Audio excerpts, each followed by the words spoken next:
You're listening to David Rising, A Jewish Lion Awakens. Opening quote. One attains peace of mind and a sense of reliance upon Hashem in the way that a servant must rely upon his master. If one fails to rely completely on Hashem, he must inevitably rely on someone else or on his own prowess. And then Hashem withdraws his providence. As a result, one loses part of his attachment to Hashem and is liable to meet with failure. Shar HaBitachon. Opening scene. Master of the universe. David sat at his desk in the bustling office of Oak Haven Capital, the company he had founded and grown over the past 15 years. Unrolled blueprints covered his desk. An Upper West Side luxury tower near the Met, a Williamsburg waterfront redevelopment already courting Qatari investment, a Tribeca penthouse with an NVA client in escrow. Each project was a statement piece, proof that under David's lead, Oak Haven had grown from boutique startup to an insider's powerhouse, discreet, coveted, always one step ahead. These were the deals murmured over cocktails at the Core Club, floated between bites of Wagyu at Reserve Cut and invite-only rooftop galas. The kind of portfolio that made real money lean in. David's sharp mind, relentless work ethic, and Ivy League swagger had earned him more than just admiration. He was the one everyone wanted to invest with. His phone buzzed. Another missed family dinner. Miriam's text was gentle but pointed. Rachel's play at the JCC started 20 minutes ago. She keeps looking at the empty seat next to me. David sighed.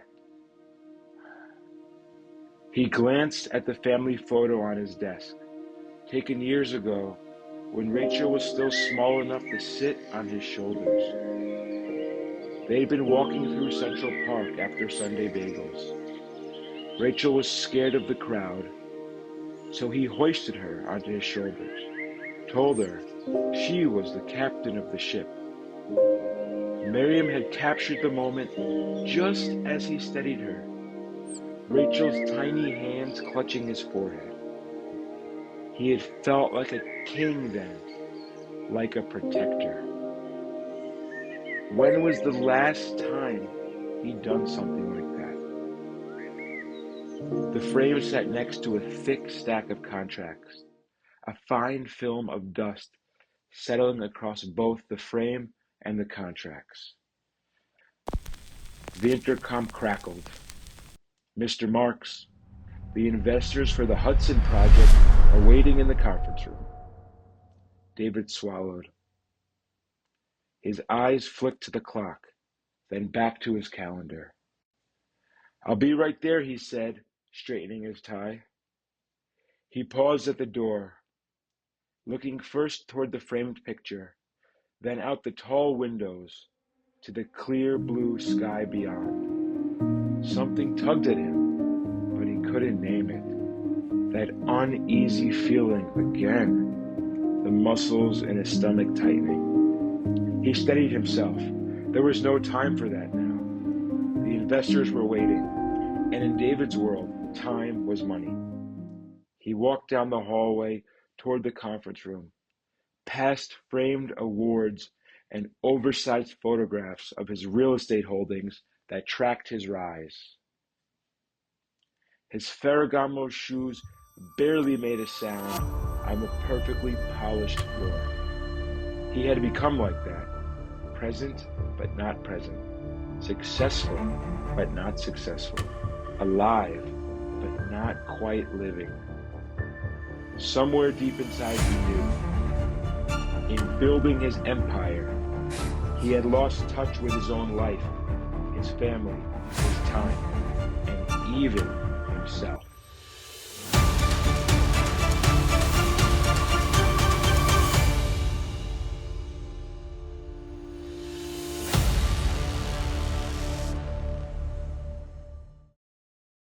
Scene 2. Another sleepless night.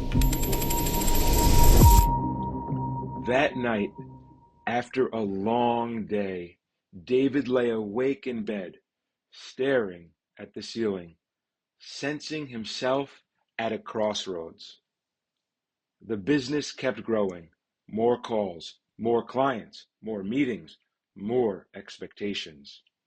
It had been months since he had truly slept. He groaned and turned onto his side, trying to avoid what he knew deep down. It wasn't the pressure of the business that was squeezing him. It was the quiet ache of being a stranger in his own home. He turned to his left and looked at Miriam. She always seemed to want more. Clothing, jewelry, a better car, a bigger house.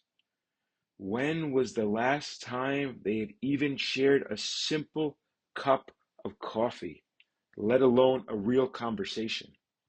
He sighed, trying to push away what he knew in his gut.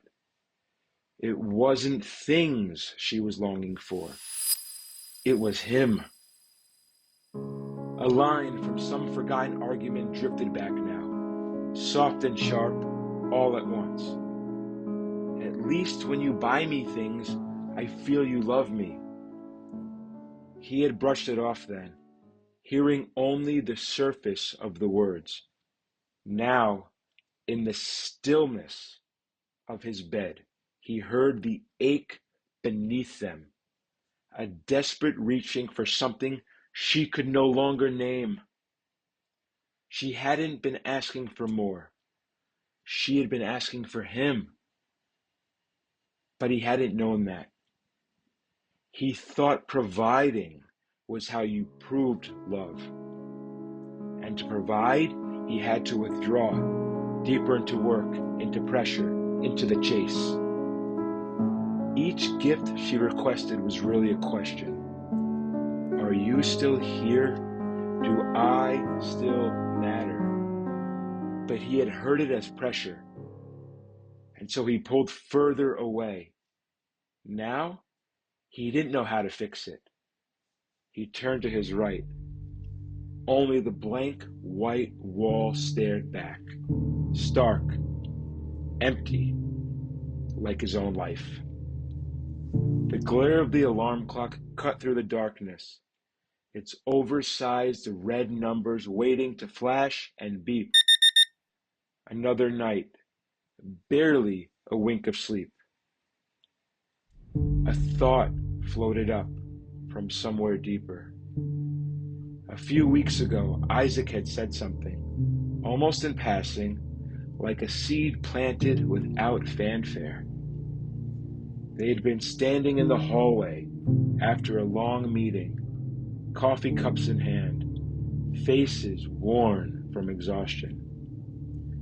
David had made some offhand comment about never sleeping anymore. Couldn't sleep either, he had said.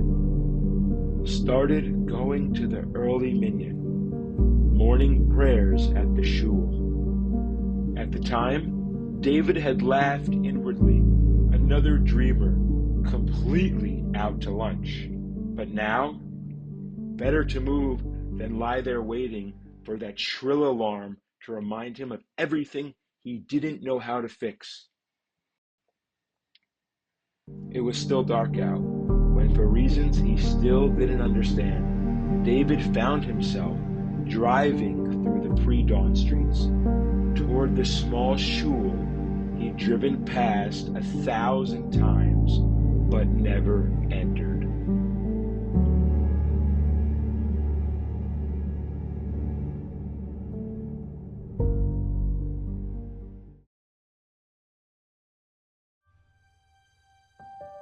Third scene. Arriving at Shul for the first time. When he arrived at Shul, something unexpected. His grandfather's voice echoed in his head. A Jew's day begins with acknowledging who really runs the world. As he crossed the threshold into the Beit Midrash, it came again. Who really runs the world? Is it you or something more? The atmosphere inside was different, the kind of different you feel more than you see. It reminded him of an old movie, edges of the frame slightly blurred, light crackling, air sparkling into a soft glow. The air felt charged, like it was carrying something ancient, something sacred. He stood there for a second, not sure what to do.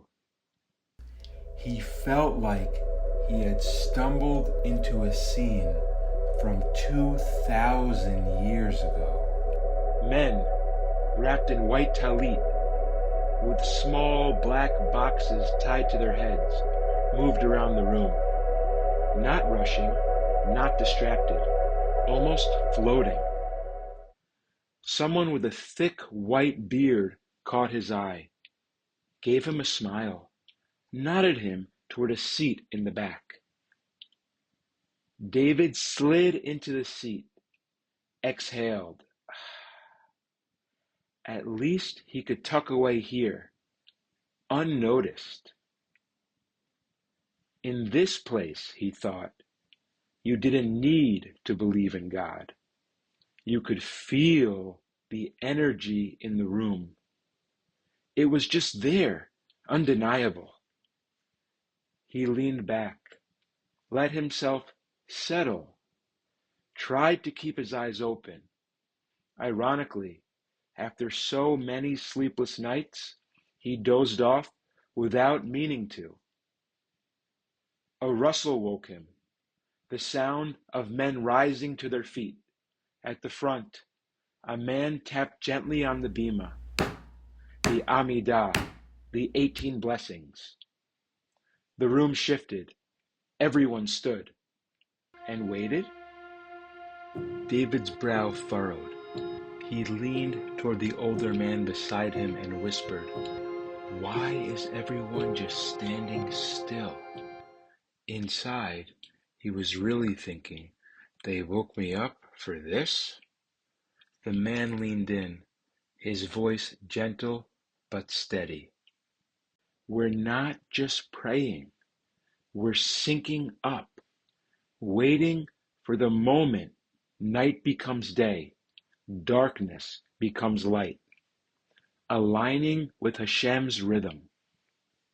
Then, as the sun broke through the windows, the men began to whisper. A flicker of memory, his grandfather, whispering, feet together. Ah, thought David, this was what he had been doing. David stood there, watching, not moving. Like discovering a hidden algorithm, he began to see it. This moment, when night turned into day, that's when they prayed. The darkest moment came just before first light. If you could align with that shift, when the darkness became light, maybe your soul could rise with it. He'd never seen prayer this way, not as words, but as rhythm, as timing, as transformation. This wasn't random. This wasn't mechanical. It was a dance, precise, deliberate, timed with something larger than the day itself. A sacred pattern pulsing beneath the noise. It was the opposite of how he lived, not pushing harder or running faster, just showing up in sync with something deeper, something eternal. Maybe it wasn't all about building. Maybe it was about aligning. And for the first time, he wondered if this was what he'd been missing. Maybe, he thought, there were rhythms in the world he had never even noticed. David stood there, not moving. Something hit him hard. The precision, the coordination. There was a whole system here, not made by men, not taught in business school, one he'd never seen, one that had been running quietly, faithfully in the background of Jewish life. A sacred order, not invented, revealed, and for a man who had built his life on intellect, who prided himself on knowing it all, that realization knocked the wind out of him.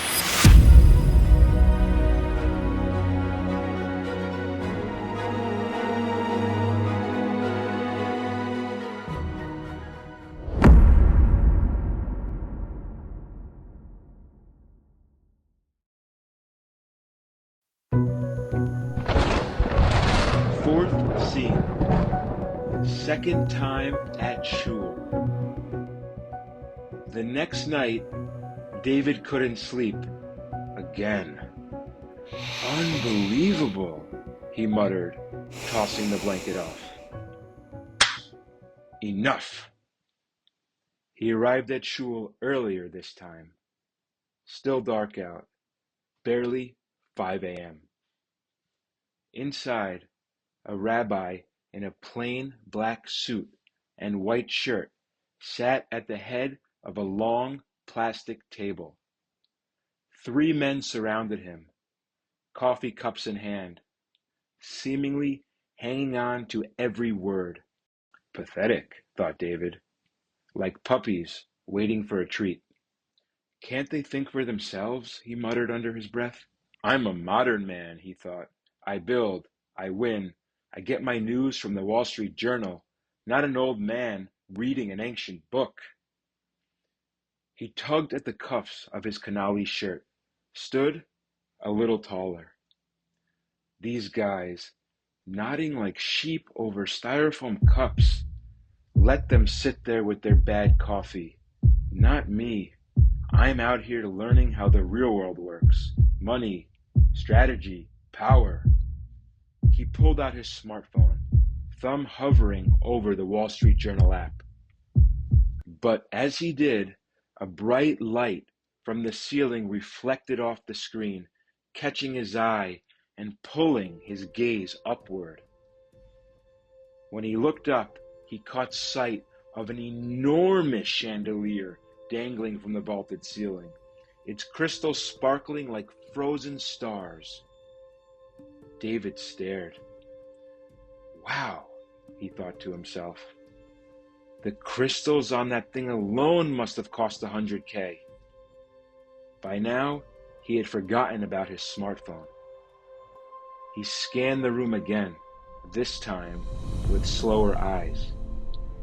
The air of quiet, established wealth hanging in the room had slowed his mind just enough to really take in the scene around him. The place was actually quite nice. The rabbi's shirt wasn't just plain, it was crisp, immaculate. His black suit wasn't flashy, but it fit him like he belonged to another era, one where dignity wasn't something you bought. The rabbi's face was warm, steady, kind. And that mural, stained glass stretching across the front wall, vines, fruit, pomegranates, grape, alive with color, reaching upward toward a star. That too must have cost a fortune, thought David. At least these guys put their money where their mouth is. David reconsidered. Perhaps not so pathetic after all.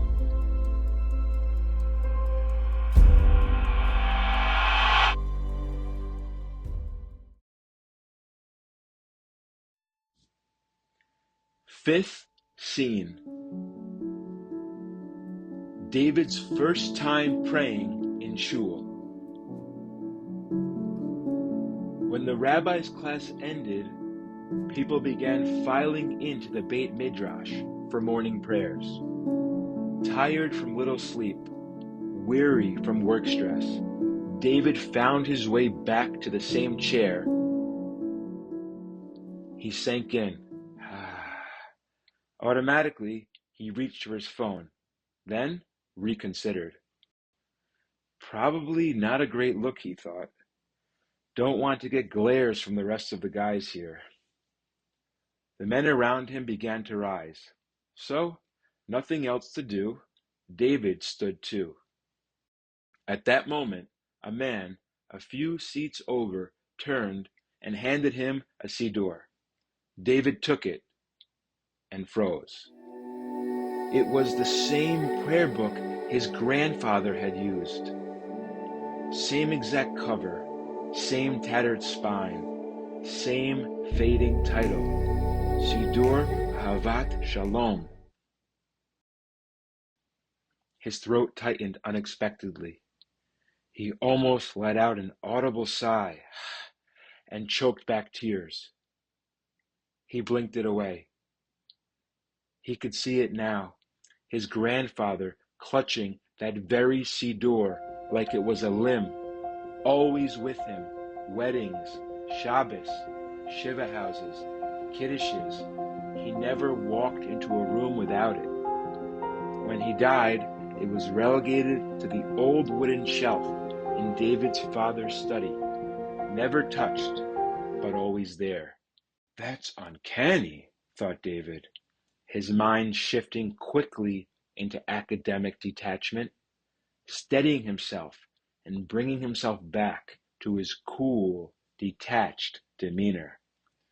Just a coincidence. Happens all the time. There are probably thousands of these still floating around. But really, he couldn't shake the thought. It looked like it was somehow Grandpa Shlomo's exact prayer book, passed down through a portal in time and space. He tightened his jaw. Get a grip, man. The old man had opened the siddur for him. To fit in, David followed along. The words felt familiar, surprisingly so.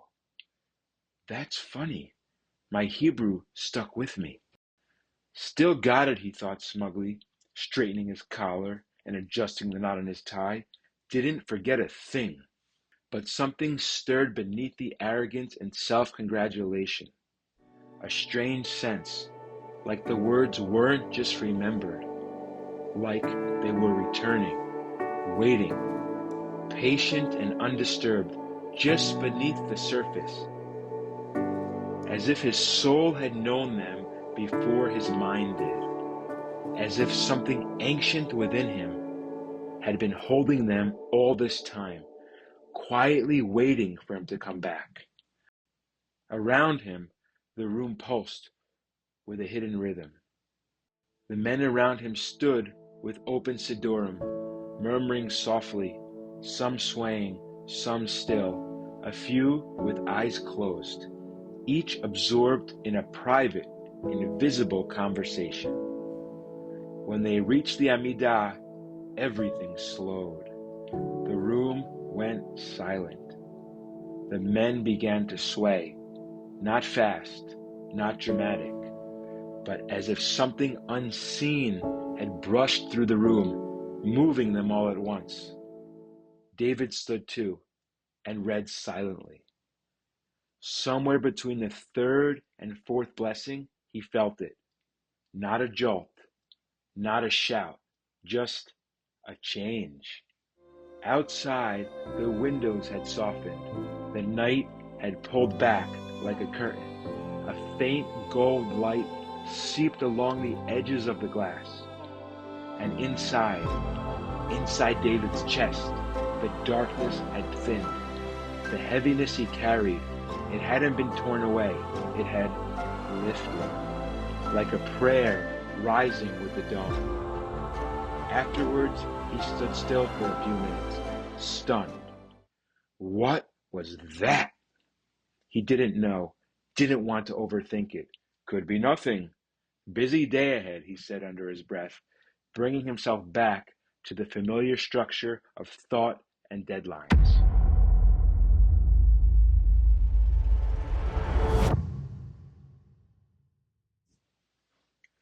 Sixth scene.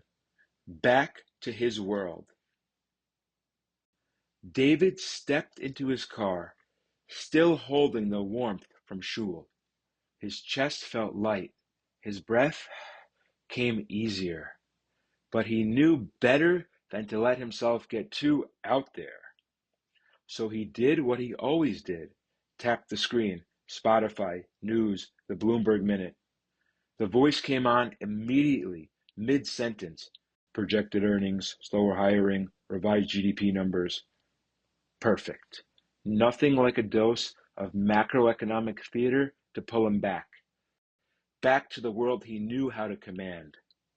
As he pulled out of the parking lot, muscle memory kicked in. Check phone, fire off an email, dictate a voice note. By the time he hit the West Side Highway, he'd replied to 11 messages, scheduled 3 calls, and ignored a message from Miriam, pretending he hadn't seen it. He pulled into the garage beneath the building he now owned, the same one where he'd once rented a one-room office. He exhaled, slow and steady. Checked his reflection in the rearview mirror. Tie slightly off. He adjusted the knot, tugged each cuff, ran a hand down the front of his jacket, smoothing the crease with precision. There, back in control, back in the world he knew, master of the universe. Scene 7. Update on prayer habits. It kind of started to become a regular thing. He'd wake up restless, tossing, turning, turn toward Miriam, then that wall. He'd drag himself to the Shul, same chair, same siddur, and each time, by the time he reached the end of the Amidah, it happened. The sadness, the heaviness, lifted. He began to notice how the others prayed, how no one rushed, how they stood still before stepping in to the Amidah, like men standing at the edge of something vast, waiting for the signal to enter. He didn't understand it yet, not fully, but he could feel it. Maybe these dreamers understood something he hadn't learned in business school. Scene 8. The noon crash and midday pick-me-up. The morning prayers were doing something. He didn't want to overstate it, but they were. His steps were lighter. The mornings didn't feel quite so heavy. But by noon, it would fade. That thin layer of lightness he'd picked up in Shul would start to wear off. Somewhere between the 3rd meeting and the 5th unread email. His jaw tightened. His breath shallowed. It was like being pulled out of alignment. His body heavy. He was running uphill again. He approached this problem the way he approached everything else, systematically, of course. Identify the failure point. Find a lever. Test the hypothesis. If reading the books at Shul helps me feel better, he thought, then logically, reading one here at the office should help too. He wasn't trying to have a religious experience. He just wanted the calm to last a little longer, to keep the morning from dissolving by lunch. You don't have to understand why it works, he told himself. You just do what works. Anything that gets rid of that sadness, that weight, that depressed feeling, anything that helps, that's a good thing. Then, one morning, something happened. He'd been thinking, maybe he needed one of those books at work too. Not a plan, not a decision, just a passing thought. And then, during davening, it appeared, tucked into the back pocket of the chair in front of him. A small book, Tehillim, faded leather, bent corners, pages that felt used. He slipped it into his jacket, figuring he'd bring it back. But each day he forgot. Or maybe something didn't let him remember. Now it was noon again. He felt the slip, the drop in altitude, that tilt into heaviness. And before he could overthink it, he was reaching, hand to the chest, jacket open, book in hand. Opened to wherever it landed, started reading, quiet, lips barely moving. Hebrew came back in flashes. Didn't matter what he understood. He read anyway. The sharp edge of the day softened. His breath came back a little deeper.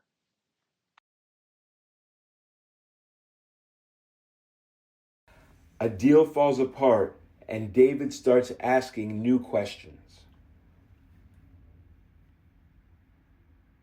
He stared at the spreadsheet. The formulas were all correct. Everything added up, except the part where the profits disappeared. On 110th and Riverside Drive, David's team had worked an incredible deal to develop a 312-unit multifamily apartment building. It was going to change the neighborhood, generate huge returns. Except now, the city was trying to extract last-minute concessions, fees, rent controls. All of it would eat into the profits the investors were expecting. His temples pulsed, his inbox blinked. Should he pass the costs on to the investors or eat it himself? What was fair? What did the contract say? He flipped to the clause. Nothing useful. The questions came faster now, layered like voices shouting over one another. What's legal? What's smart? What keeps me afloat? What's fair? What keeps them happy? He had a meeting with the investors in 2 hours. Would he avoid the subject or bring it up? Maybe he could just... His phone buzzed. A message from Miriam. Don't forget, dinner's at 7 tonight. Just the two of us. I'm really looking forward. The meeting would run long. Another date night she had planned, missed. He'd have to cancel again. Her face flashed in his mind, hopeful. That small smile she used to save for him when she still believed he'd show up. His heart dropped. He hadn't slept, hadn't eaten. His body was tight, jaw locked, shoulders up near his ears. And then, from somewhere deeper, a different kind of question surfaced. What's right? He didn't want to cheat the investors, and he didn't want to cheat himself. Not anymore. He felt dizzy, tried to stand, reached for the coffee machine, stumbled. Too weak. He was unraveling. He placed a hand on the corner of his desk, pressed down like it might steady him. And then, without fully realizing it, his hand moved. Right breast pocket. Fingers brushed the edge of the thin leather cover. He pulled it out, opened it without thinking. His fingers landed on Psalm 121. He started reading, efforting to get through one word at a time. As he moved across the page, the ancient words washed over him. He found himself in the battles of King David. A song for ascents. I shall raise my eyes to the mountains. From where will my help come? My help is from the Lord, the maker of heaven and earth. He will not allow your foot to falter. Your guardian will not slumber. Behold, the guardian of Israel will neither slumber nor sleep. The Lord is your guardian. The Lord is your shadow by your right hand.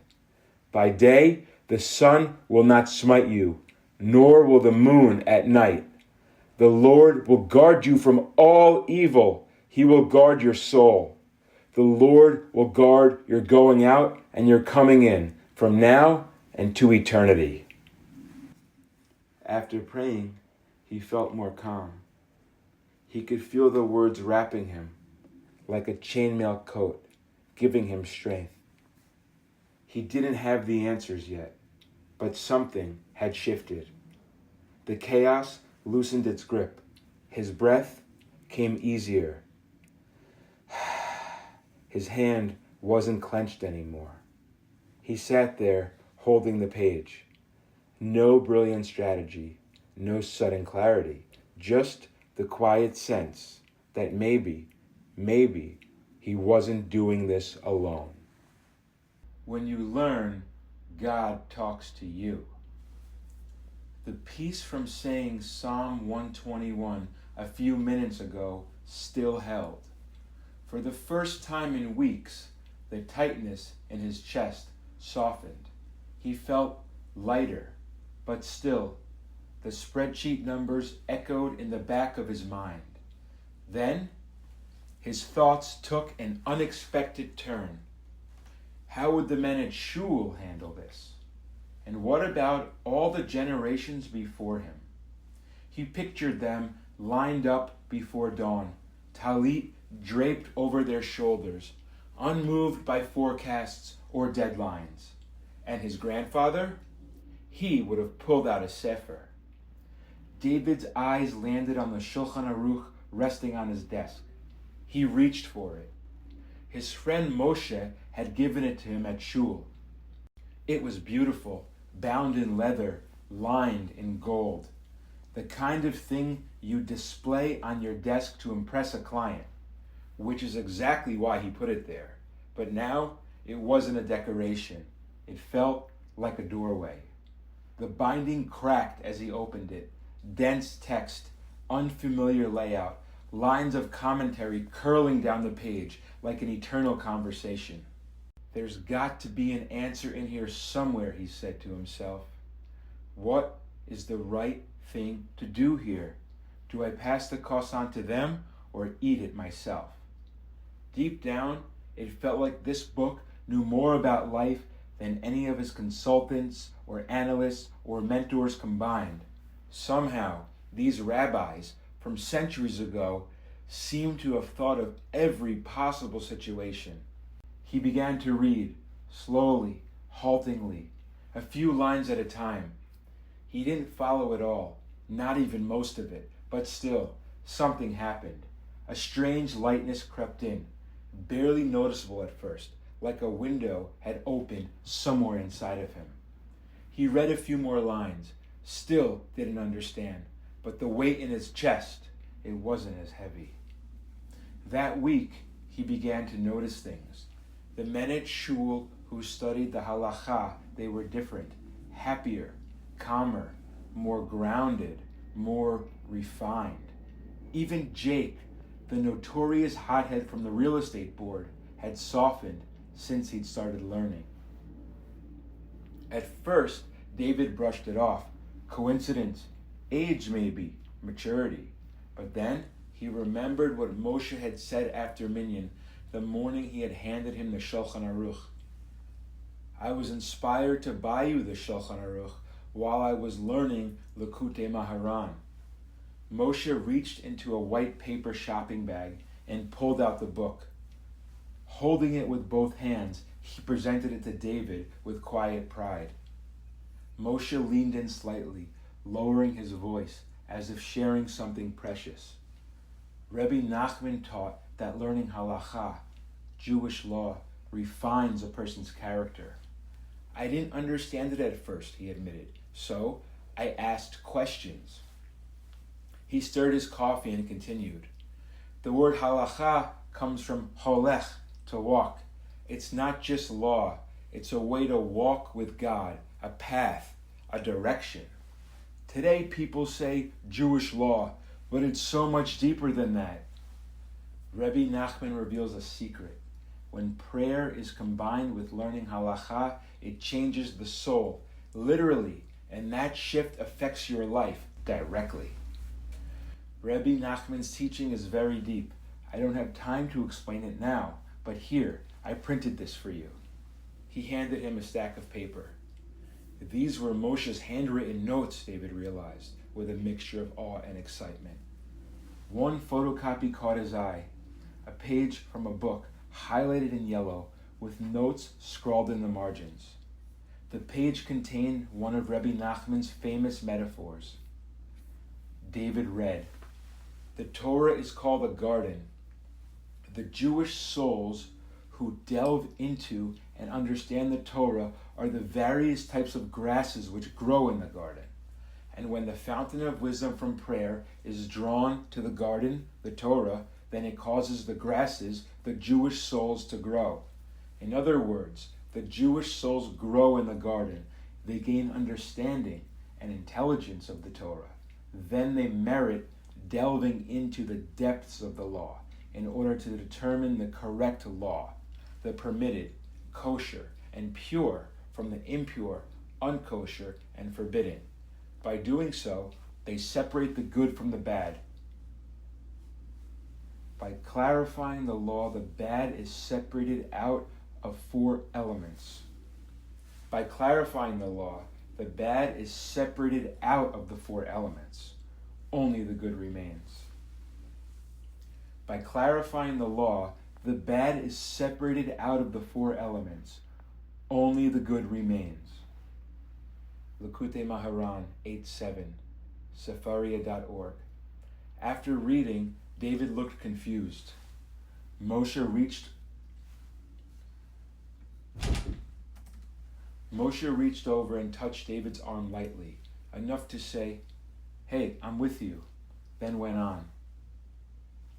Moshe reached over and touched David's arm lightly, enough to say, "I'm with you," then went on. Don't worry about all the details right now. I can explain later. But I figured I'd just bring you the Shulchan Aruch, the code of Jewish law, and let you see for yourself. He looked David in the eye and smiled. Just remember this. Pray first. Ask Hashem for wisdom. The power comes from the combination, tefillah and limud, prayer and learning. That's what transforms a person. Moshe was getting excited about a deeper concept, one that David couldn't quite understand. If a person prays and then learns halacha to come closer to Hashem, he'll begin to see things more clearly. It's not just learning what's right and wrong, Moshe continued. We're talking about a process that helps someone become the kind of person who chooses right instead of choosing wrong. Learning and praying in this manner changes you. It cleanses the soul. David nodded at the time. He hadn't fully grasped it then. Not really. But now he was beginning to feel it. While he was learning down here, something was shifting above. Something fundamental was changing within his soul. It wasn't intellectual. It was higher. Like music, it stirred something in him, even if he couldn't name the chords. It became a habit. Instead of scrolling the news or checking emails for offers he'd never use, he opened his Shulchan Aruch and read. Sometimes it was a pasuk from the weekly Torah portion that grounded him. On other days, a few verses from the Siddur while waiting for his coffee to brew. A page of Gemara here, saying Tehillim before a call there, even if it was just one line. It wasn't easy. The words felt anxious, sometimes distant, but over time they became familiar. He couldn't name exactly what was changing, but something was. Not just how he thought, but who he was becoming. It was these new rhythms, small moments of connection woven into his day, that began to form a coat of armor that he was beginning to wear. Something that wrapped around his spirit and steadied him through the day's uncertainties. Not a shield of certainty, but of steadiness. Instead of scrolling through Wall Street Journal comments, he reached for the prayer book. Did I ever actually learn anything from the news that changed my life, he wondered? Or is it just entertainment, something to distract me or make me feel productive? The more he thought about it, the clearer it became. Most deals came down to something else. Who he bumped into at the gym, who booked a meeting that day. Something unseen was moving the needle more than any headline. It reminded him of the first job he had ever gotten. He hadn't even applied. Someone had stumbled on his resume in a pile destined for the recycling bin. The only reason they'd paused? His name sounded familiar. It wasn't his degree, wasn't his connections. That same morning, the newspaper had read, "Real estate markets brace for downturn." But David got the job, against the market, against the logic. It was something else. He flicked through the comments under a Wall Street Journal article, half-baked opinions dressed up as insight. People flexing their ego, seeking attention, he thought. The wisdom in the Torah, according to Rabbi Bergstein, it had either been reasoned through the Torah's 13 principles or spoken directly by God at Sinai. These words had been preserved by sages who risked everything to carry them forward. Their staying power spoke volumes. The Wall Street Journal is only 135 years old, its headlines forgotten within days. But this had endured for thousands of years. Torah was the only thing he'd ever invested in that promised a return, not just in this life, but beyond it. He'd begun to notice the ones who seemed most grounded weren't chasing headlines. They were rooted in this. And maybe that's why, David thought, that the Jewish people, despite their small numbers, had such an outsized impact, not just in business or science or ethics, but in resilience. Maybe it wasn't culture or IQ as he'd been led to believe. Maybe it was this daily study, this relentless return to the source. They were nourished by something deeper, and now he was beginning to feel nourished by it too. Another truth floated back to him. When you pray, you talk to God. When you learn, God talks to you. People at the office notice. At the office, David had a reputation for being all business. No chit-chat, no pleasantries. When he spoke to someone, it was like watching a surgeon. Get in, fix the issue, move on. While others made small talk, David combed through spreadsheets and expense reports like a man possessed. Even when he socialized, it was transactional. What can this person do for me?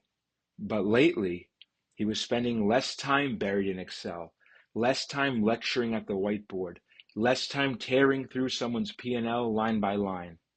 Michael, the eloquent Brit who'd just crossed the pond to join David's team, pulled him aside. "David, I don't mean to pry," which of course meant that he did. "But are you all right? I may be out of line, but your precision, it's slipping. Are you still sweating every detail?" But others noticed something different. Someone passed by and said, "Good morning." And for once, David said it back, with a smile. That didn't go unnoticed either. Scene: Shabbat Shopping. On Friday afternoon, David was walking down the street, a lightness in his step that hadn't been there in forever. As he passed Gabi's Delicatessen, a small Yemenite bodega on the corner of 13th and A, something caught his eye. He found himself inside, standing at the hot bar, scooping ladles of rich hameen, the Sephardic version of cholent, made with beans, meat, potatoes, and warm spices, into a large container.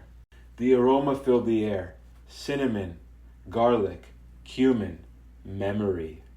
It reminded him of being a little boy, growing up in Brooklyn, his mother cooking on their small, old-fashioned gas stove, stirring a bubbling pot. That tiny kitchen, the cracked tile floor, the folding card table set for Shabbat.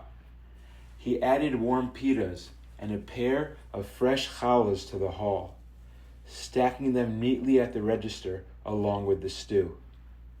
When he got back to the office, it was around noon. He put the hameen and challah on the counter in the office kitchen. On his smartphone, he typed a message to the office email list. Surprise in the kitchen. He pressed send. Then he stood there, quiet for a moment. He smiled to himself. There was something about it, this small attempt at bringing joy to others, that let out a breath he didn't even know he'd been holding. Within minutes, people began to trickle in. Typical, thought David, as the usual suspects gathered first: Jeff, the schmoozer from BizDev; Aaron, the fast talker from sales; that new intern who never remembered names. But then something else happened. Jacob came in. Jacob, the hardest worker who never left his desk. Then Mark. Then Amet. The three of them, the quiet engine of the accounting department. Their faces looked worn from the week, but when they lifted the lids, something softened. Hameen, my grandma used to make this. That smell, it takes me back. They didn't stay long, just a few minutes, but when they left with smiles on their faces. Something had lifted. David stood off to the side, watching. Better get more next time, he thought. Scene. The ripple effect. David is changing the way he relates to people and life. The next Monday, David arrived to find a pile of leaves blocking the front entrance. His instinct was to grab his phone and fire off a text to Olaf, the janitor. The idiot, he thought.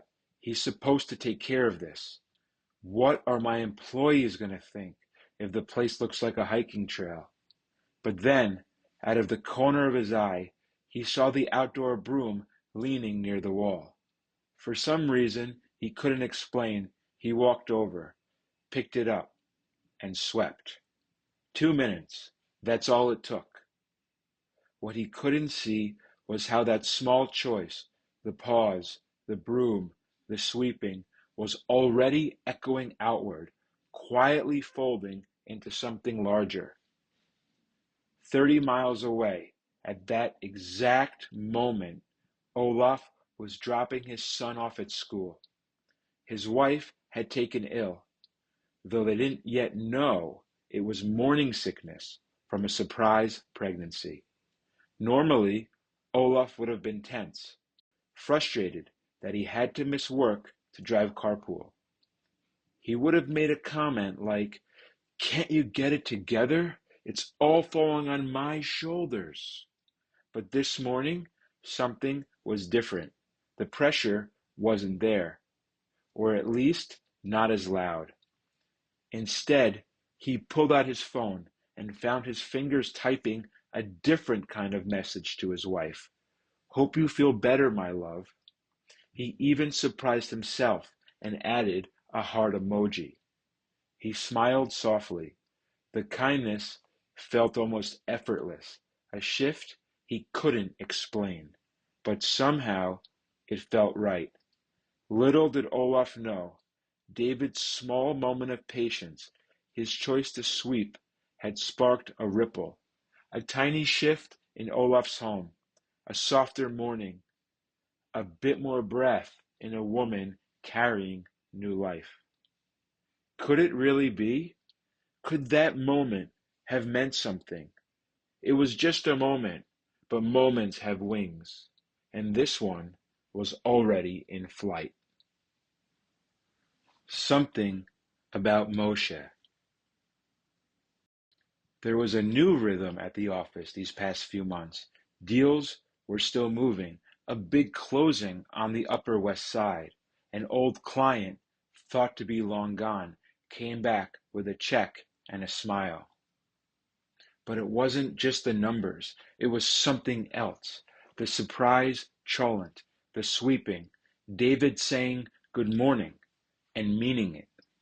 People were smiling more. The place felt warmer. The energy lighter. But at home, it still weighed heavy. His wife's sadness hung in the air like unspoken prayers. Her frustration, the silence, the long sighs between words. After all the silence, all the tension, her warmth never quite returned. Earlier that morning, at Shul, Yankee was celebrating the Brit Milah of his firstborn son. David grabbed a bagel and smeared it with cream cheese. He stood off to the side of the room, half listening and half not listening to a few guys talking about real estate. Moshe was near the coffee table, dressed sharply as always, but there was something different in his face. His posture lighter, his smile deeper. David had known him for many years, admired his deals, his savvy. Moshe wasn't just successful. He was one of the few guys David actually listened to. Once a rival, now a mystery. Moshe hadn't just kept up. He'd quietly pulled ahead. Bigger deals, deeper pockets, and lately, something else. A calm David couldn't quite place. He remembered a time when Moshe looked more ragged, puffier, always furrowed in thought. Now, he looked like he was carrying less, a lot less, less on his shoulders, in his face, maybe even in his soul. David took a bite of his bagel. "What's your secret?" he asked. Moshe grinned, patting his stomach. 20 minutes on the treadmill. That, and I don't finish the second bagel. David smirked. "No, seriously, man, you look like you sleep like a baby. Are you always this chill after pulling a permit for a 40-story hotel?" Moshe's smile softened. His eyes went still. "Honestly, I've been working less." David raised an eyebrow. "Less?" "Yeah," Moshe said, adding a slice of lox into his bagel. "And weirdly, it's working. Business is fine. Better than fine." David blinked. He wasn't sure whether to laugh or ask him to explain. Moshe took a deep breath, then said it straight.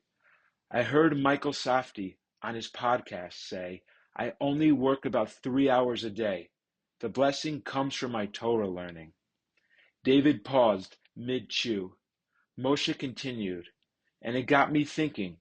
I've been trying it, showing up at Shir in the mornings, even started a chavruta with one of the guys, just the two of us learning a page together every morning." David was quiet. Moshe continued, more gently now. "There's a Mishnah in Pirkei Avot, says, whoever accepts upon himself the yoke of Torah, the yoke of government and worldly burdens will be removed from him." He shrugged. "I always thought that was just a nice idea, but lately it's feeling real. It's like, I don't know, Hashem takes the pressure off." He smiled again and looked down at the bagel in his hand. "Also, this right here." He held it up like a prize. "Lox and cream cheese. Another benefit of hanging around with the right crowd." David laughed, but it didn't shake the ache inside of him. Moshe gave his shoulder a gentle pat. "You should try it," he said, his eyes twinkling, and then he drifted off into the crowd. David stood still, chewing slowly, his mind turning over what he'd just heard. He had dismissed ideas like this before, called them old school, mystical fluff. But Moshe wasn't fluff. Moshe built skyscrapers, closed impossible deals, out-negotiated city officials. If Moshe was saying this, maybe there was something to it. Moshe's words didn't just bounce off, they stuck. They walked him home. They were still with him when he stepped through the door of his penthouse apartment later that night. Scene: Mitzvot at home. The words were still with him later as he pushed open the front door to their penthouse apartment and tried to slip in quietly, part not wanting to wake anyone, part not wanting to be bothered. He liked having the nights to himself, no questions, no requests, no lists. Tonight, he planned to review the Madison and Fifth Development prospectus his team had prepared. The business was growing, and David wanted to keep it that way. This week alone, he had closed a 1,200-unit luxury Manhattan residential project that flanked the Upper West Side of Central Park. The deal he had cut to rescue the previous owners from distress had made him something of a local legend. Madison and Fifth was to be the next in a string of victories. But here at home, his wife had taken to reminding him about Mitzvot at home. "You're doing good for your investors," she'd yell at him. But one good deed at home is worth more than 1,000 good deeds out there in the world. By the time he got home, the lights were dim. On the counter, 2 plates, one untouched, one half-eaten, probably hours ago. She had probably been excited to serve it to him, but by now she was already asleep. As he tiptoed, a voice came from the living room, soft and drowsy. "You're always out making things happen, but I'm lonely, David. It's like we live on 2 separate islands." He turned. She was curled up on the sofa, talking in her sleep, the throw blanket bunched at her waist. He hadn't noticed her when she came in. Did he ever really notice her? He stood, frozen. The fact that she was half asleep made him trust the authenticity of what she was saying.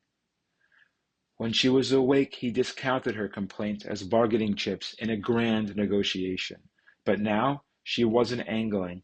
This was her actual truth, the one whispered by the still, small voice inside of her, the one she must have had to sit with in those quiet moments when she was alone and he was at the office.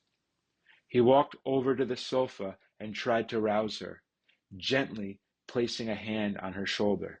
"Come, honey, let me bring you to your bed." "You're..."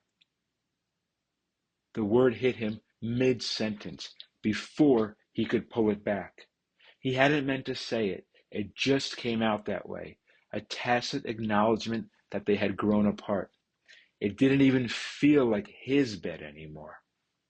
She looked at him in her sleepy, wide-eyed haze, smiled, for a second forgetting about the heaviness, registering instead his familiar face, which she always had thought would be her home.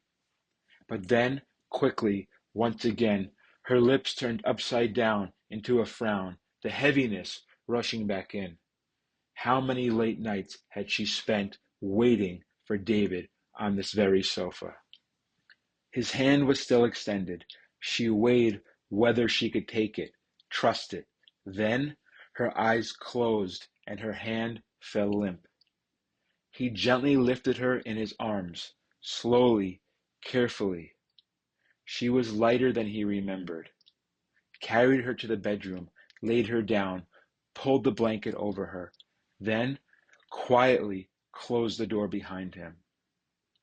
Back in the kitchen, he put the cold food into the refrigerator. He touched the wall for balance, for stillness. But his body gave way, knees bending, head lowering, heart cracking.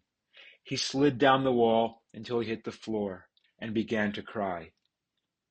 He looked up at the sky outside and groaned, "God, why is it so hard?" He sat there for a while, and then, without quite meaning to, his mind drifted back to Shul that very morning. Moshe's voice, like a seed planted in his head. "I only work a few hours a day. The blessing comes from the Torah." It had sounded naive to him at the time, but now, with his wife asleep behind that closed bedroom door, those words landed differently.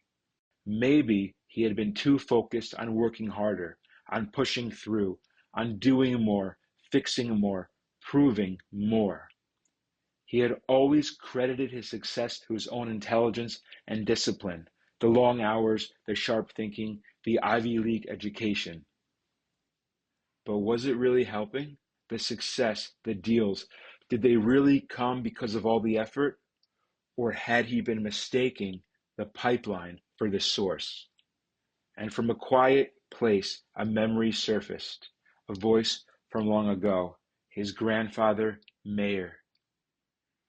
If you're a Jew, your first job is being a Jew, a husband, a father, a member of the community. Your business is just the vehicle through which Hashem sends you blessings and sustenance.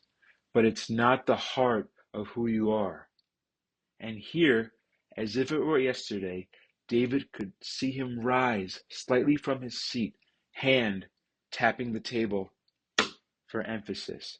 It's not the source of your wealth. He had forgotten those early conversations with Grandpa Meir, the ones he used to love so much as a boy. Forgotten how clear and steady his grandfather's voice always sounded, like it came from somewhere deeper than opinion. But tonight the words came back, and they didn't just make sense, they felt true. Scene: the second Cholent incident. Finally, Friday rolled around. It had been a long week, and Shabbat couldn't come soon enough. As David strolled past the conference room, he heard voices. There's no meeting scheduled, he thought, double-checking his smartwatch. Curious, he entered the room. To his surprise, a small aluminum baking pan filled with homemade cholent sat on the table, flanked by a few bottles of Diet Coke and a plastic bag of mini store-bought challah rolls. "Hey, David," said Emmett, stepping forward with a plate in hand. "It's my turn. My wife made this for the office. She's been looking forward to it all week. I guess you could say I was outvoted at home." He chuckled, then added with mock resignation, "Resistance was futile." The look in his eyes said it all. "You're still with us, right?" David caught on right away. Wow, they really enjoyed that taste of Shabbat last week, he thought to himself. He glanced around. The others were watching, faces a mix of anticipation and uncertainty, waiting to see how David would respond. "Should we make this a regular thing?" David asked aloud, gesturing towards the cholent. The room fell silent. Everyone was waiting for someone else to respond first. David read the room. They wanted it, but no one wanted to be the first to say so. "How about we take turns bringing in cholent on Fridays? Anyone want to help organize it?" said David. For a beat, no one moved. Then, nearly a dozen hands shot up. David blinked. Even Olaf. David hadn't seen that coming. He looked around, the way their eyes lit up, especially the ones who had tried the cholent. Was it the stew or something deeper? The faces were lighter, the room softer. Had this small act done that? All right, David said, smiling. Olaf, Emmett, and Reynolds, you're on next week. After that, we'll rotate. He paused, then added, I'll put the sign-up sheet up myself. Give me a minute. The tension in the room melted into a buzz of friendly chatter. Someone made a joke about getting their grandmother's recipe. A bottle of seltzer fizzed. Very interesting, David thought to himself. He told them they could expect a few more surprises on Friday afternoons. He even found himself looking forward to it. Scene: a stick in Hashem's hands.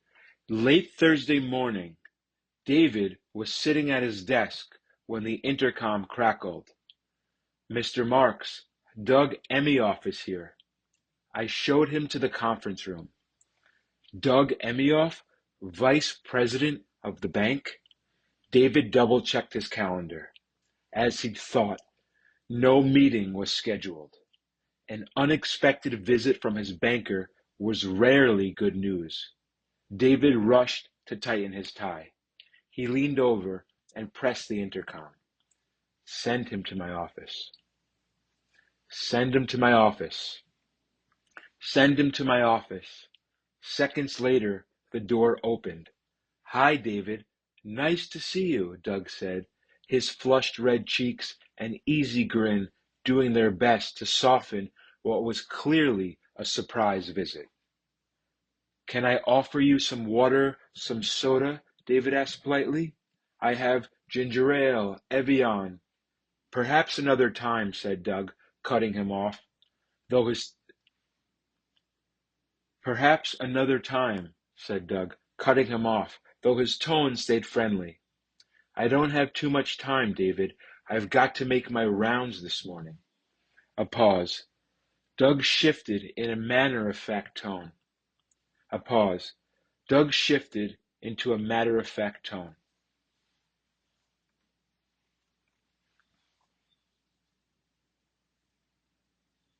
A pause. Doug shifted into a matter-of-fact tone. The bank had changed policy. Interest rates were tightening. Everything was under review. And just like that, like a wheel flipping, David's whole mood turned. His stomach dropped. The refinance he'd been counting on, off the table. The new projects, especially the one at 5th and Madison, on pause. The future of the company, the vision he had so carefully mapped out, was suddenly in question. He felt his collar tight. Panic coursed through him. Then a surge of anger. This came out of nowhere, he thought. The government, the banks, they're always coming for me. This is what I get for being so generous, for lightening up. So much for Cholent and office parties. His mouth opened, ready to snap. You know what, Doug? But as he shifted in his chair, his hand brushed against something on his desk. He glanced down. His shar habitachon, still open, still there. He paused. The words caught in his throat. His breath steadied, just a little. The rage loosened its grip. This wasn't random. This was a test. David didn't move, just stared at the book. The anger was still there, flickering, raw, but something deeper was rising up to meet it. A softness, a steadiness. His eyes stayed on the cover. He could still hear Doug's voice. Words like exposure, risk models, policy shift. But it all felt far away now. The teachings he had been absorbing clicked into place. While the banker continued speaking, David knew Doug was just a stick in Hashem's hands. The voice of Michael Safdie played in his head. The guy in front of you, he is nothing but a bag of hot air. Really, he's a stick in Hashem's hands. When a dog gets hit, it blames the stick. Stop. Don't be a dog. Act like a human being. Look up. It's all min hashamayim, all from heaven. Almost naturally, surprising even himself, David's mind switched gears. Safdie's voice from yesterday's podcast had landed just in time. Hashem is squeezing you because he wants your heart. He wants you to come to him, talk to him, ask him for help. There is no greater kavod, no greater honor for Hashem than helping you in your time of need. Now, instead of stressing over the words the banker was saying, David watched Doug's lips moving, his head bobbing up and down, the words coming out in slow motion. It almost made David laugh out loud, but out of respect, he held it in and smiled silently to himself.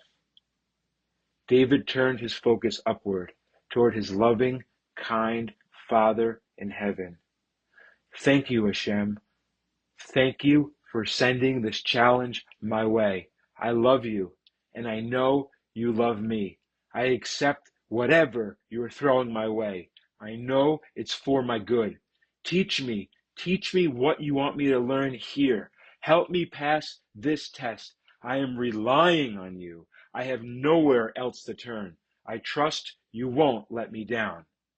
Doug continued his speech, smiling politely at David, emotionless, uncaring, as if he were reading from a weather chart, even though the forecast he was delivering could wreck David's future plans. But it was different now. David was a different David. All of the learning he had done since that first sleepless night when he wandered into early morning Shul, all of it began to flood in.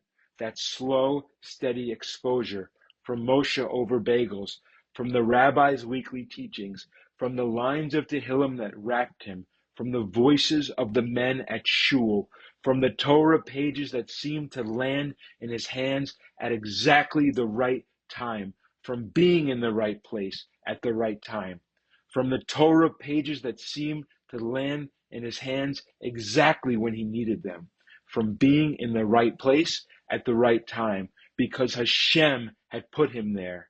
It had all accumulated. All of it was working on him through osmosis, through reading, through surrender. Even the simple mitzvah of bringing a fellow Jew Cholent on a Friday afternoon, even that had changed something in the upper worlds. And now he was standing in this moment, seeing things from a different place entirely. Because of all that, David felt in his bones that this situation, though seemingly falling apart, was part of a greater plan. That very morning, another perfectly timed message had dropped along his path. Before leaving the house, he had an urge for one more minute of learning, to linger over his coffee, reading just one more page in the Chumash. And when he turned the page, he flipped to a commentary from the Midrash Rabbah in the Tauber Chumash. And it was in that time the sons of Jacob were engaged in selling Joseph. Reuven was occupied with sackcloth and fasting. Jacob was mourning. Judah was busy taking a wife. And God was creating the light of the Mashiach. And now he was so glad he had listened to that still, tiny voice that told him to stay a moment longer. We need to learn how to think. That's why we learn Torah, Safdie had said. And because of that, because he had started learning to think through the lens of Torah, David could see clearly that this test unfolding before him must have a deeper purpose. A surge of gratitude rose up. He felt the tension empty out of his shoulders. The tightness in his face softened. He took a deep breath.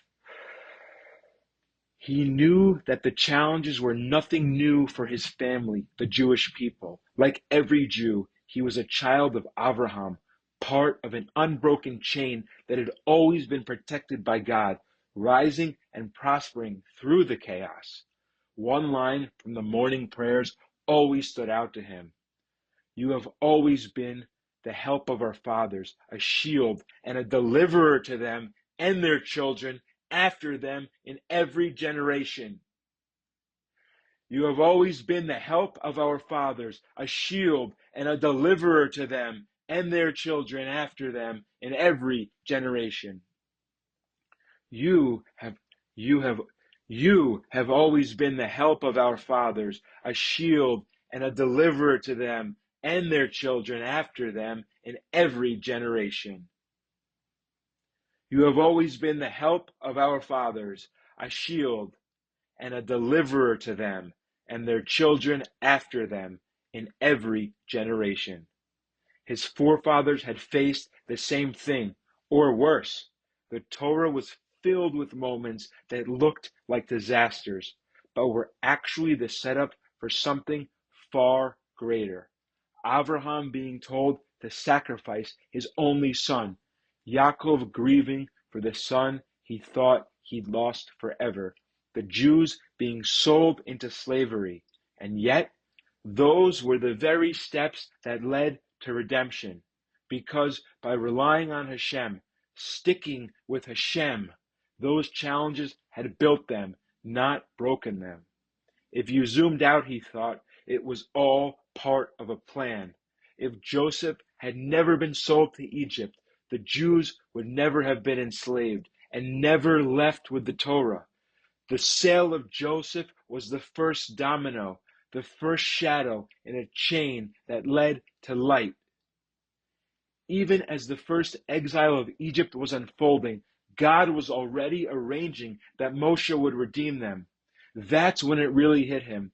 Just as the seeds of redemption were being planted in the darkest moments of Joseph's story, so too must the seeds of salvation be taking root right now, right in the middle of this mess with Doug as the messenger. Life was always macro and micro. What happened to the nation echoed in the individual. And David knew this moment was no exception. If you walked into a studio and saw a painting halfway done, the rabbi had said, just some streaks of yellow and blue across a white canvas, you might think it's just a bunch of random schmears. But wait, let the artist finish. Only then do you see the full picture. Doug's speech wrapped up. He stood and shook David's hand. David made sure to be kind. This is just business, he reminded himself. I'm an emissary of Hashem. I represent him in this world. David walked the banker to the door and closed it softly behind him. David returned to his desk, reached for Shara Bitachon, and opened to a dog-eared page he had read 100 times. Bitachon provides many spiritual benefits and many worldly benefits. He took a deep breath and continued reading. Among the spiritual benefits are, one attains peace of mind and a sense of reliance upon Hashem in the way a servant must rely on his master. If one fails to rely completely on Hashem, he must inevitably rely on someone else or on his own prowess, and then Hashem withdraws his providence. David shuddered. That's no longer my story. He kept reading. Among the worldly benefits of bitachon, one is relaxed about his business matters, even if he suffers setbacks. He exhaled slowly, let the words settle. The room was still, his breath calm. Relief washed over him. He closed the book gently and then rested his hand on the cover. He looked up and whispered, "Thank you."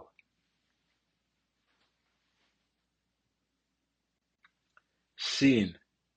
David makes a series of decisions, but from a different place than usual. David felt drawn to act, but not with his usual barrage of frenzied calculations. Instead of barking orders at his team, sending off a flurry of emails and phone calls, or plotting out defensive financial maneuvers, he found himself sitting still. A strange calm settled over him. He felt more rooted than ever, even in the face of this challenge. There's no reason to be down, he told himself. We know everything is from Hashem. I've been learning, thank God. How would Rav Shlomo Arush react? That's our model. How would Michael Safdie respond? Those are our teachers. His next steps emerged with surprising clarity. He would double down on his Gemara study. He picked up his phone and texted Moshe, "Do you want to learn with me before Shul tomorrow morning?" Almost instantly, his phone buzzed back. Yes. David smiled. Meet you there. What time? And then, like a bolt of clarity, the teaching flashed in his mind. Whoever withholds charity, the money will leave him another way. The wisdom from months of studying was returning now, wrapping around him like spiritual armor. With renewed purpose, he composed an email to his accountant. How much were my charitable contributions last year? Did I reach the recommended 20%? He knew he hadn't. He almost cried, but it wasn't from fear. It was relief. At least now he knew what to do. He picked up his phone again. This time he texted his wife. Honey, I want to sponsor Kiddush at Shul next week. Do you want the joy of arranging it? Almost instantly, I thought you'd never ask. He smiled. He knew it was a double mitzvah, a chance for her to shine, and a down payment on what he owed to Hashem for all of his success. Okay, let's go all out, he replied, a smiley face in return. These challenges will come and go, he thought to himself, but now I know who I am. Then another flash, his grandfather's voice. A Jew is a Jew first, the rest, doctor, lawyer, whatever, that's just the sideshow. And suddenly, David finally understood what his grandfather had meant. Of course, a Jew builds vessels, buildings, businesses, investments. That's his hishtadlut, the effort he's expected to make. But the vessel is just a decoy, an external form, like Adele Fenster had taught. The blessing doesn't come from the job or the market or the strategy. The true blessing comes from Hashem. The Jew is obligated to build the vessel, but he must never rely on it. He must rely only on Hashem to fill it. That's what transforms the effort, the vessel, into a container in waiting, ready to receive. Not from hustle, but from faith, from trust, from bitachon. That's the formula. That's the truth. A teaching he had once read resurfaced, this time with force. Of primary importance is God's blessing, and the blessings are earned by acting in a way appropriate for a Jew, that is, praying with a minyan, keeping Shabbat and Kashrut vigilantly, and educating their children under the guidance of God-fearing teachers. Hayom Yom 4th Av. This was it. This was the model. Not hustle, not overcalculation. Bitachon, mitzvot, alignment. That's what opens the gates. The rest? That's just window dressing. Scene. Reliance. He told no one. Things had been going so well with his team, David didn't want to ruffle any feathers.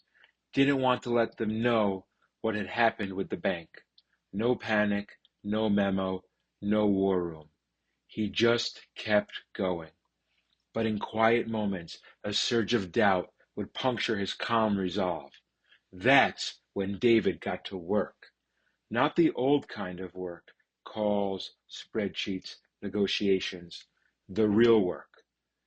Please, Hashem, he would whisper, please increase my bitachon in you.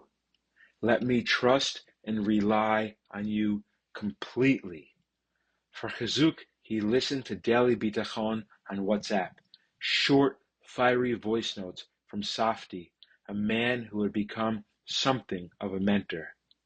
Safti wasn't a rabbi or a rebbe in the traditional sense.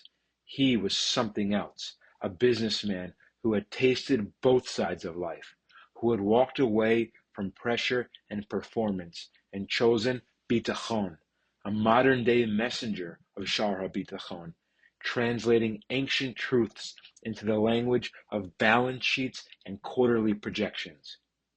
He had replaced the voices David used to follow, guys who promised that more hours, more hustle, and more pressure would bring more profit. Now, instead of worry, David knew. Only to God should you hope, my soul, for my hope is from him. Meanwhile, his friends were whipping themselves into a frenzy. More meetings, more bankers, more late nights, more steak dinners.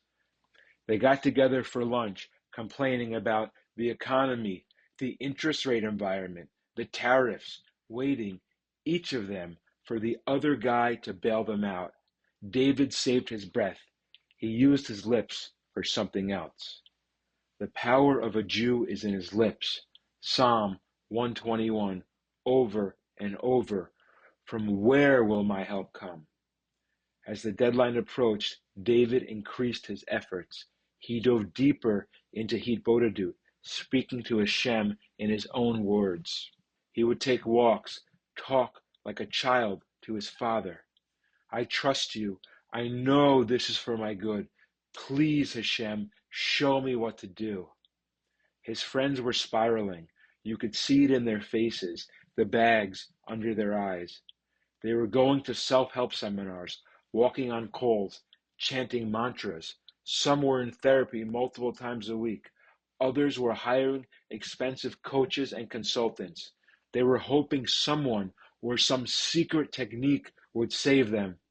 David watched them run in circles, and one thought kept returning.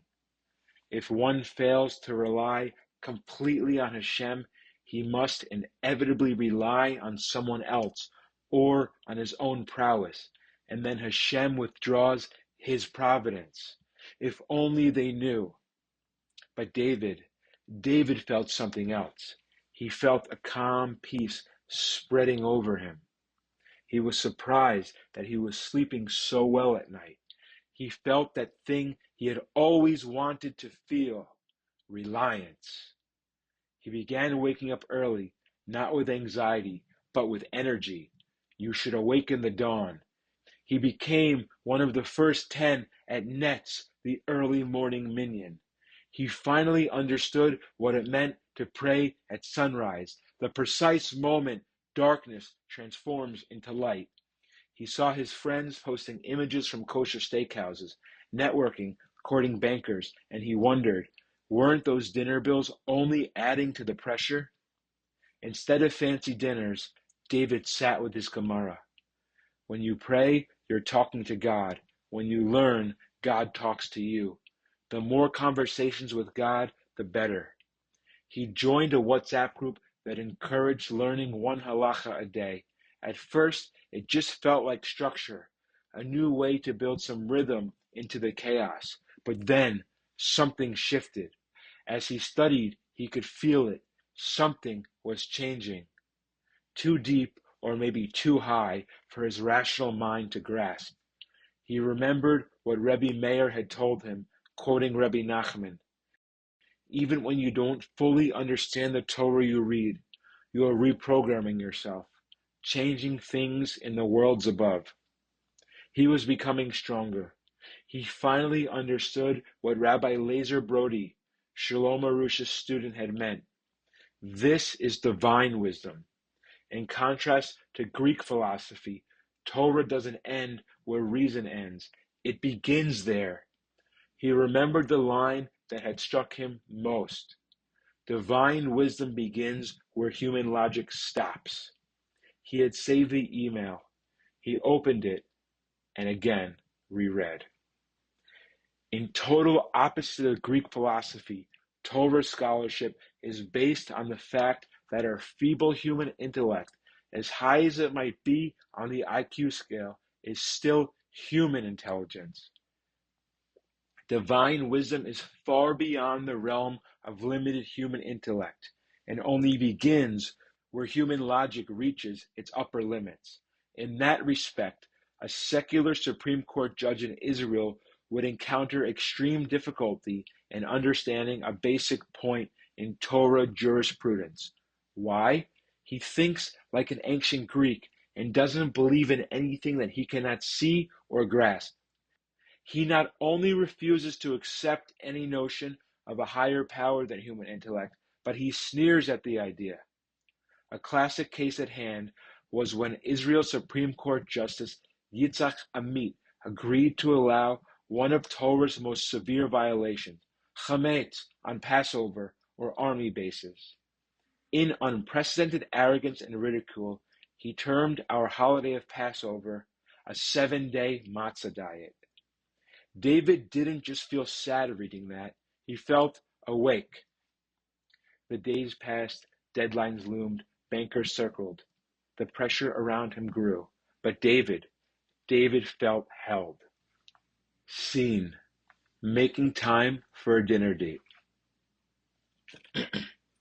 The deadline for his loan repayment was less than a week away. The late morning sun spilled across David's desk, lighting up a spreadsheet, a sealed envelope from his attorney, and a framed photo of Miriam laughing, wind in her hair. The building buzzed around him, phones ringing, footsteps echoing, laughter from a distant conference room. Just beneath his computer monitor sat a worn Siddur with folded corners. At 11:43 a.m., the email had come in. Subject, final bank update, no extension. Body, spoke to counsel, the payment must be received by the 15th, no exceptions. He'd read it twice already. No room for delay, payment due, period. The screen dimmed. He tapped it to life again, then pushed the phone away. For a split second, the old instinct rose, tight chest, heat behind the eyes.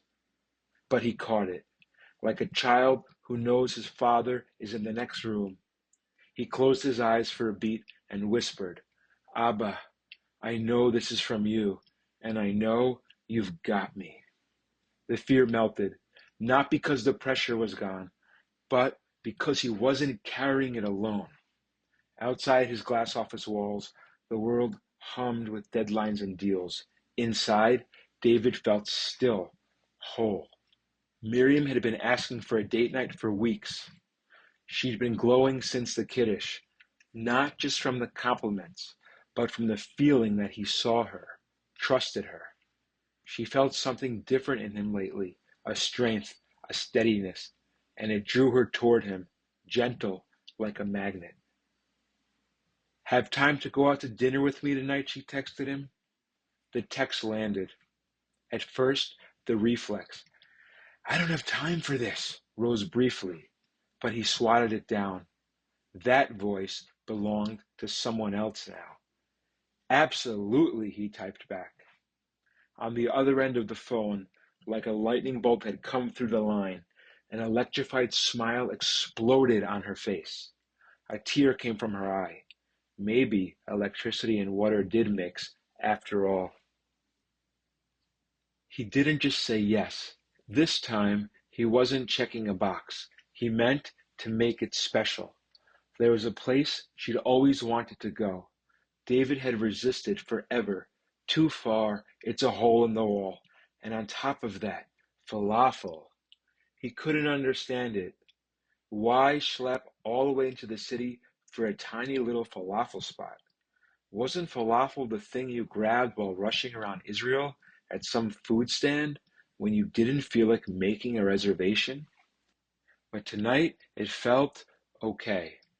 When they arrived, the dining room was narrow and dim, like a side street in Jerusalem after hours. Rough stucco walls doing their best impression of real stone. He'd built enough stone facades to know the difference, but the lone slab of actual Jerusalem stone on the back wall, even David had to admit, was a nice touch. The place was nearly empty, a humming refrigerator, the smell of cumin and oil, the scraping of a spoon against a metal tray. They sat across from each other at a small table by the window. The menu was taped to the wall in Hebrew and English. Miriam dipped a piece of pita into the bowl of tahina, her fingers brushing against the edge like she'd done it 1,000 times. She looked calm, not glowing, just calm. Somehow, it was the most beautiful thing he'd seen all week. "I think you'd like this sabich," she said, eyes flicking up. "I'll take whatever you're having," he replied. He wasn't here for the food. 2 lemonades sat between them, sweating in plastic cups. David left his phone face down on the table. She folded her napkin. "It's been a long time since you just showed up." "I'm trying," David said. A pause. Then, "The kiddush came out nice." He nodded. "Everyone talked about the desserts. But even more than that, they noticed how kind you were, how comfortable you made everyone feel." He hesitated. "You did an amazing job." She looked away, the same faint smile pulling at her lips. "I didn't know if you'd let me plan something again," she said. "Please do," he said. "The world needs you." More hesitation. Then, "It needs us." Watching her across the table, shoulders relaxed, hair slightly undone from the wind, David felt something he hadn't felt in weeks. He felt present. "You doing okay?" she asked. He nodded. "Learning helps. Reminds me where I stand." She gave a quiet nod. Between them, the silence was warm. In that silence, he felt Hashem. A pause from above. After the meal, David stood and walked up to the counter to pay. He still wasn't used to places like this. No waiter, no check brought to the table, just a credit card machine on a white Formica countertop. He slid his card. Nothing. Tried again. Chip, swipe, tap. Still nothing. The clerk looked up. "Sorry, it's not working. Must be the Wi-Fi again." David stared at the machine. Seriously? The deadline was days away. Pressure mounting by the hour. And now he was stuck here, blocked by a $9 falafel plate and a broken card reader. The one thing standing between him and the door. The heat rose to his shoulders. The thought hit, sharp and fast. "They're wasting my time in this dump. Everyone's always wasting my time." About to rage, but then David kicked back. He pushed the thought away, mid-flight. He glanced back toward the table. From across the room, Miriam was smiling softly, unaware of the delay, still hopeful. Her almond-shaped eyes sparkled like she still believed this night could go well, still believed in him. It hit him. She looked like she had stepped out of that photo on his desk, the one from the park, the one she had taken while looking at him, half smiling, head tilted slightly, that soft, open look she used to give him, like he was the safest place in the world. That version of her, the one he used to protect, used to show up for, was still right there. And he wasn't about to ruin that. Not this time. He let out a breath. Felt himself fill with gratitude for her smile, for the chance to still be her hero. As he traded the frustration for surrender, his lips moved by a new instinct, turning the tension into prayer, a quiet surrender, so something higher could enter. "Thank you, Hashem. Thank you for this challenge," he whispered. The owner came out from the kitchen, looking frazzled. I'm so sorry. Our roof was leaking and they had to go up to fix it. Must have cut the power to the Wi-Fi router again. Third time this month. These guys are so sloppy. He rubbed his temples and sighed. Every time it rains, same story. They go up to patch the roof and end up messing with the line that powers the Wi-Fi antenna. It's mounted up there. One bad step and boom, no signal. Credit card machine dead. Online orders frozen. We lose time. We lose sales. Last week, 2 hours of orders gone. And a line of customers here who couldn't even pay. We didn't catch it until it was too late. He shook his head. The worst part, the repairs never hold. We've tried 3 contractors this year. Still, no solution. David could see it clearly now, the exhaustion in Lev's face. This wasn't a one-off. It wasn't just a technical glitch.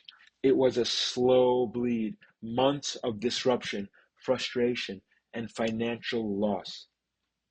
David's face softened. He looked Lev in the eye, voice steady, gentle. That's a serious problem for your operations. Lev groaned. Tell me about it. It's like I'm throwing money down the drain. One fix leads to another break. Last month, we lost power for hours. It never ends. And that's when it clicked. Maybe I can help, David said. Tzedakah, he told himself. Something for the little guy. Thank goodness I'm in a position to help. I can send my roofing guy, he added. He's solid, handles all of our buildings.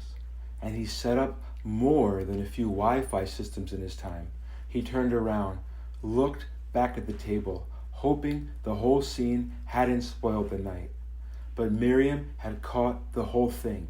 Lev's rant wasn't exactly quiet, and still, she was beaming.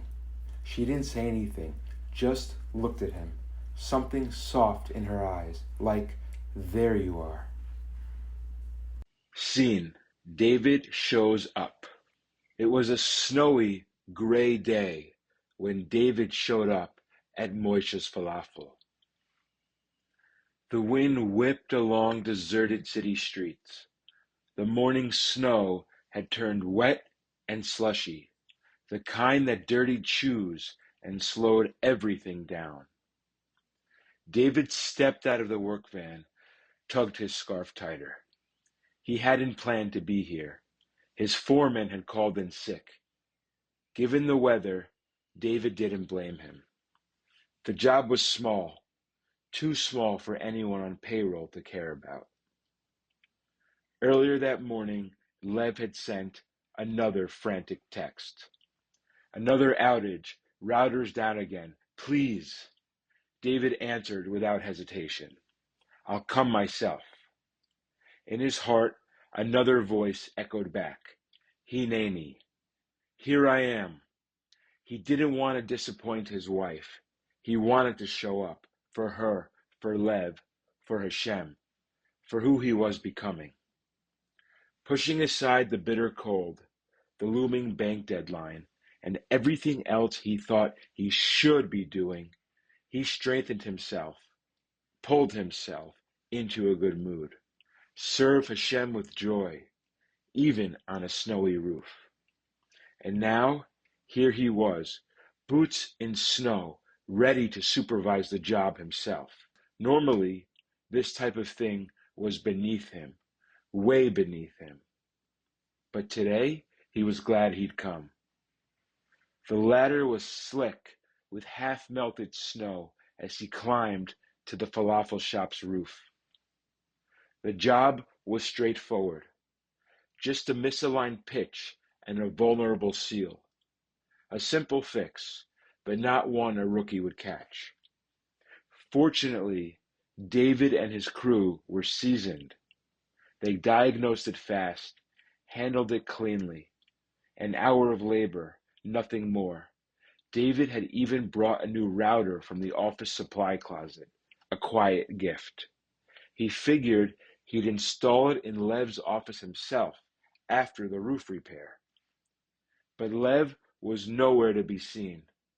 Not once all morning.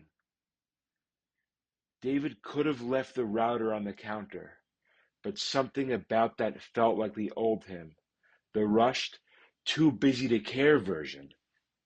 Now, he wanted to set it up right, wanted to see it work. He waited just a little longer, still hoping Lev would appear. But when an hour had passed, he wiped his boots, started to leave. A click. A door at the back of the restaurant swung open. Lev emerged, not in his usual apron dusted with flour, but in a dark suit, pressed, dignified, slate blue, Italian cut, polished shoes. The cheerful chef was gone. In his place stood a man with the bearing of a CEO.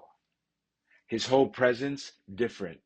He carried himself with quiet authority now, like a man who belonged in a boardroom, not behind a counter. David blinked. You look, Lev smiled, like someone else. I get that a lot.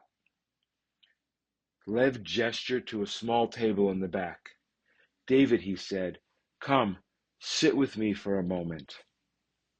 He placed a folder on the table, thick, heavy, organized. These are all of our locations, 126 across the country, and these, he tapped the labeled tab, are the renovations we need. HVAC, roofs, wiring, the works. Lev looked up. No one's been able to do it right, until now.